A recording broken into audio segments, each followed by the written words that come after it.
অংশগ্রহণে শ্রেয়াংশী আর ঐশী।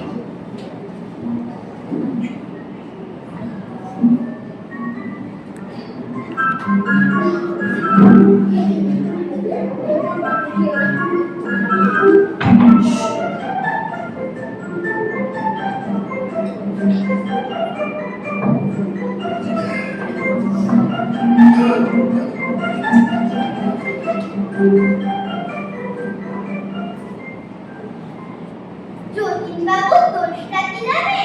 আজ্ঞে না, দোষটা কি বলুন তো? যতীনবাবুর সবচেয়ে বড় দোষ হলো উনি বড্ড ভালো মানুষ। ও তা ভালো মানুষেরা দোষের খাতায় পড়ছেন কেন?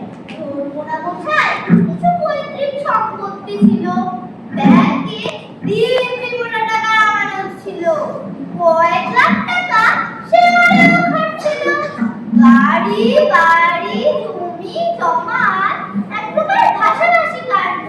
কিন্তু কইতে ভালো মানসিক দোষ কেবল বলে আমি একা ভালো থাকলে তো হবে না, নিজেরও ভালো রাখতে হবে। আর যেমনি কথা তেমনি কাজ, দু হাতে আর কতই বা ভিতরে যায়। ভগবান যদি চারখানা হাত দিতেন তবে বিলিয়ে সুখ হতো। দাদা ঠিকানাটা বলুন তো? আহা, আগে সবটা শুনুন তারপরে তো। কিন্তু দেরি করলে সব বিলি হয়ে যাবে যে। আরে না মশাই না, বিলি হয়ে যেত, কিন্তু ভগবান যে তার আবদার করবে সেটা দুদিন না কখনো ভেবে দেখেন। এখন যে তার বড় বিপদ শুনছে। কেন মশাই, বিপদ কিসে? বলছি মশাই বলছি, তার আগে একটা কথা শুনে রাখুন। আর মানুষটা কিন্তু বড্ড বেখেয়ালের, বড় গলা করে যেই জিনিসটি দেখবেন ভগবান হয়তো সেটা কানেই তুলবেন না, তো আনমনে ফিসফিস করে কিছু চেয়ে বসলেন অমনি সেটা বুঝবুঝ করে দেবেন। যে কত বিভ্রান্তি হয় সেটা ভেবেই দেখবেন না। না হলো নাকি মশাই? ওই চারটে হাত চেয়েছিলেন জ্যোতিষবাবু, ওইটাই তার কাল হলো। রাত্রিবেলা শুয়ে ঘুমোচ্ছেন, হঠাৎ পিঠের তলায় সুড়সুড়ি, অস্বস্তি বোধ করে এপাশ ওপাশ করছে। হঠাৎ পিঠ ঘুরে হঠাৎ হঠাৎ করে দুটো হাত বেরিয়ে এলো। তাই ছোড়ের হাত মনে করে চেঁচামেচি করে দিলেন। পরিবারের সবাই লাঠি সোঁটা নিয়ে দৌড়ে এলো, কিন্তু কাণ্ড দেখে সবাই তাজ্জব। চোর ডাকাতের ব্যাপার নয়, বাবুর গেঞ্জি দিয়ে গেঞ্জি ছিঁড়ে ঘুরে আর দুটো হাত বেরিয়ে এসেছে। যা, এ আপনি ভুল দিচ্ছেন। আপনার ভুল বলেই খালাস। বাবুর অবস্থা দেখলে বুঝতে, এটা বড় ভুল হলেই ভালো। কেন মশাই, ওই বাড়তি হাত থাকলে কাজকর্মের সুবিধা হবার কথা যে। কাজকর্মের কথা বলবেন না মশাই, কাজকর্মের আগে জ্বলন্ত সব সমস্যা রয়েছে। খুব কথা জ্যোতিষবাবু সব জায়গায় দুটো করে হাঁটা, কিন্তু চারটে হাতকে দুটো হাতার বোঝানোই যাচ্ছে না। তাই জন্যে সকালেই দর্জিদের দিকে পাঠানো হলো। তারাও হলো সমস্যার। জীবনে চার হাতওয়ালা জামা বানায়নি। প্রথম সমস্যা হলো সেটা। আহা, হাতগুলো একটু বেশি ধীরে করে দিলেই তো হয় না। হয় না, হাত দুটো মহাবজ্জা, তারা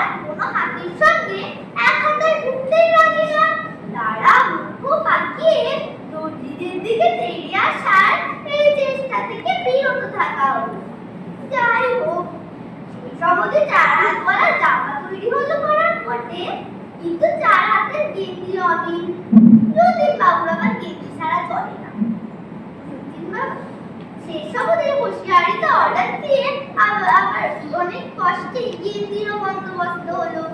একটু সমস্যা দেখা দিল। সেটা কিরকম? বলছি যে দীঘাপুর এখন এখানে ডান হাত আর ওখানে বা বুঝলেন তো?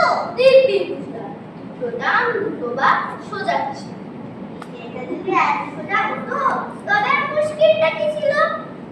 মুশকিল হলো খেতে বসে। যতীনবাবু পুরোনো ডান হাত দিয়ে জলখাবারের একখানা লুচি আলু চেচকি মেখে সবে মুখে পুড়েছেন, অমনি তার নতুন ডান হাত একখানা লুচি আর পায়েস মেখে তার মুখে গুঁজে দিল। এবার আপনি বলুন, আমি চেচকির সঙ্গে পায়েস কেমন খেতে লাগে? তাই তো কথাটা ভেবে দেখার মতো। সবে মাখা ভাতের গড়ায় বুঝেছে, অমনি তার বিকল্প ডান হাত একটা সজনে ডাঁটার চচ্চড়ি তার মুখে তুলে দিল। বাবু অবস্থাটা কি ভয় বুঝতে পারছেন? খারাপ হবার কথা। আর শুধু কি তাই, টেলিফোন ধরতে যাবে এমন সময় তার দুই ডান হাত আর দুই বাঁ হাতে এমন কড়াকড়ি হলো যে টেলিফোনটা করে ভেঙেই গেল। চার বাঁ হাতে ঘড়ি পড়বে সে উপায় নেই। এক হাতে ঘড়ি পড়তে গেলে আর এক হাত থাবলা মারি তবলা বাজানোর শখ আছে। তো এখন দুটো ডান হাত আর দুটো বাঁ হাত মিলে তবলার ঢুকিতে এমন সব আওয়াজ তোলে যেটা কহদব্য নয়। বরাবর বাঁ হাতে চায়ের কাপ ধরার অভ্যাস তার। সবে ঢুক দেবে অমনি নতুন বাঁ হাতটা উঠে এসে কাপটা এমন চেপে ধরলো যে গরম চা চলকে পড়ে পেটে ফুসকা হওয়ার জোগাড়। বাজার করতে গিয়েও বিপত্তি। হাত বাছায় বেগুন তুলছে আর লুনা টপাটপ দানা বেগুন তুলছে। ও ঢেঁড়স, কাঁচা পটল, রসা আলু কি থাকছে না আজকাল তার বাজারে। তাহলে জগন্নাথবাবুর বড় বিপদ চলছে মশাই।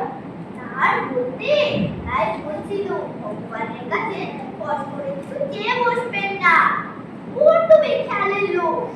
তাদের চাইলে কে জানে? যা আছে তাই নিয়ে খুশি রাখবো। মশাই বুঝলেন? নমস্কার।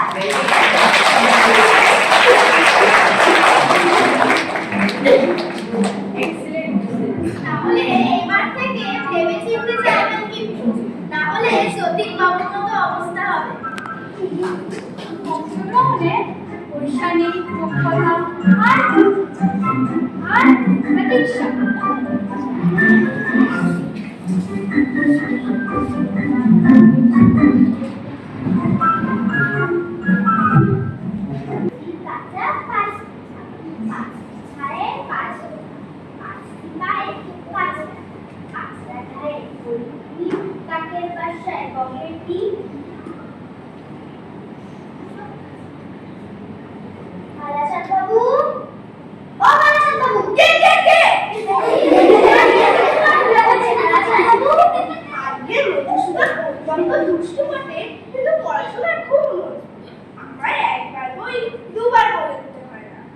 আমি একবার পড়িয়ে দিচ্ছি সেটি কখনো বটে। তা আজ আমি একবার পরীক্ষা করে দেখব। তা দেখুন না। কাল মাস্টার মশাই এমন মার মেরেছে যে আজও পিঠ চচ্চর করছে। আজ এর শোধ তুলব, ওকে আমি তাড়াবো। কেমন রে বুধু, পুরোনো পড়া সব মনে আছে তো? স্যার যা বলে দিয়েছে সব মনে আছে। আচ্ছা কাকে বলে বল দেখি। যা মাটি ফুটে ওঠে একটা উদাহরণ। কেঁচো। কেঁচো রসুন মশাই এখন কিছু বলবেন না। তুমি তো পদ্য পাঠ করেছো, কানে কি ফোটে বলো দেখি। কাঁটা। কাঁটা। আচ্ছা সিরাজউদ্দৌলা কে কেটেছে? ইতিহাসে কি বলে?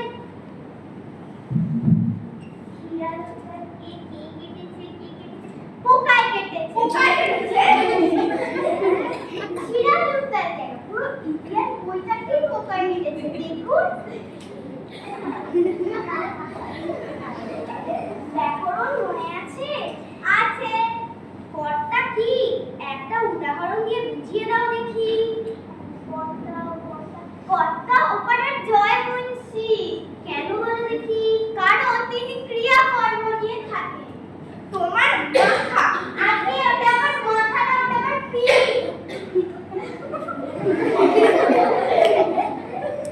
অঙ্ক শিক্ষা হয়েছে? হয়েছে। আচ্ছা, তোমার 6:30টা সন্দেশ দিয়ে বলে দেওয়া হয়েছে যে 5 মিনিট ধরে সন্দেশকে যতটা সন্দেশ বাকি থাকবে তোমার ছোট ভাইকে দিতে হবে। একটা সন্দেশ খেতে তোমার 2 মিনিট লাগলো, তাই তুমি তোমার ছোট ভাইকে কটা সন্দেশ দেবে? একটাও নয়। কেমন করে? সবগুলো খেয়ে দেবো, দিতে পারবো না।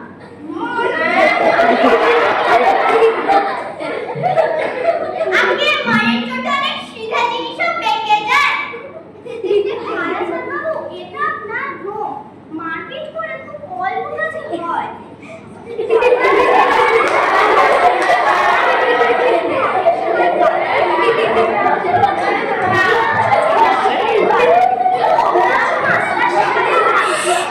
মাকে মরে ছেলেটা আপনি আপনার বিয়ে নিয়ে প্রস্থান করুন। তারপর আমি